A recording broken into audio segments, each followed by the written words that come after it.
అందరికీ నమస్కారం. Welcome to SR spicy kitchen. ఈరోజు మన ఛానల్లో మామిడికాయ పప్పు ఎలా ప్రిపేర్ చేయాలో చూపించబోతున్నానండి. మామిడికాయల సీజన్ వస్తే మాత్రం ఈ కర్రీ పక్కా ట్రై చేసి చూడండి, చాలా టేస్టీగా ఉంటుంది. మరి లేట్ లేకుండా ప్రాసెస్లోకి వెళ్ళిపోదామండి. ముందుగా ఒక కుక్కర్ తీసుకొని అందులోకి చిన్న గ్లాస్తో పెసరపప్పును యాడ్ చేసుకొని 2 times వాష్ చేసేసి ఇప్పుడు ఇందులోకి ఒక టీ గ్లాస్ పెసరపప్పుకి 2 గ్లాసుల వరకు నీళ్ళని యాడ్ చేసుకోండి. నీళ్ళని యాడ్ చేసుకొని 2 విజిల్స్ రానివ్వండి, సరిపోతుంది. పెసరపప్పు తొందరగా ఉడికిపోతుంది. ఈలోగా స్టవ్ ఆన్ చేసి బాండలు పెట్టి అందులోకి ఒక 2 స్పూన్స్ వరకు ఆయిల్ని యాడ్ చేసుకొని 1/2 స్పూన్ ఆవాలు 1/2 స్పూన్ జీలకర్రని యాడ్ చేసుకుందామండి. ఈ ఆవాలు జీలకర్ర చిటపటమన్నాక ఒక 2 ఎండుమిర్చి అలాగే ఒక 2 పచ్చిమిర్చిని కూడా ఇలా చీల్చుకొని యాడ్ చేసుకుందాము. ఒక మీడియం సైజ్ ఆనియన్ని ఇలాగా పెద్ద పెద్ద క్యూబ్స్గా యాడ్ చేసుకోండి. తినేటప్పుడు ఈ ఆనియన్స్ చాలా బాగుంటుంది.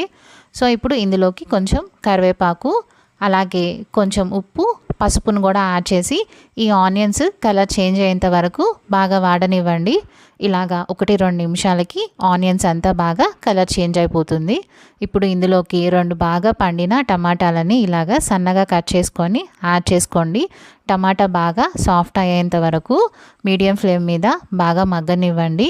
టమాటా అంతా బాగా సాఫ్ట్ అయిపోయిన తర్వాత ఒక మీడియం సైజు మామిడికాయని ఇలాగా పెద్ద పెద్ద ముక్కలుగా కట్ చేసుకొని యాడ్ చేయండి.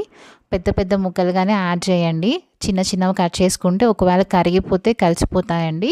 సో పెద్ద పెద్ద ముక్కలుగా కట్ చేసుకొని ఇందులో యాడ్ చేసేసి ఒకసారి మొత్తం మిక్స్ చేసేసాక 1 స్పూన్ వరకు కారంని యాడ్ చేసి ఒకసారి అంతా మిక్స్ చేసేసి మూత పెట్టి 1-2 నిమిషాలు మగ్గనివ్వండి. ఇప్పుడు మనం ఇందులోకి ముందుగా ఉడకబెట్టి పెట్టుకున్న పెసరపప్పును యాడ్ చేసేసేయండి.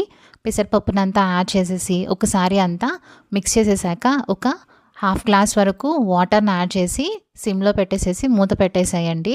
ఒక 3-4 నిమిషాలకంతా నీళ్ళు అంతా బాగా ఇంకిపోయి కూర అంతా బాగా చిక్కబడిపోతుందండి. చూడండి, కూర అంతా బాగా చిక్కబడిపోయింది. అంతేనండి, ఎంతో రుచిగా ఉండే మామిడికాయ పప్పు రెడీ. ఈ మామిడికాయ పప్పుని వేడి వేడి అన్నంలో వడియాలతో సర్వ్ చేసుకుంటే టేస్ట్ అదిరిపోతుందండి. మీరు తప్పకుండా ట్రై చేసి చూడండి. మీకు ఎలా కుదిరిందో కామెంట్ సెక్షన్లో చెప్పండి.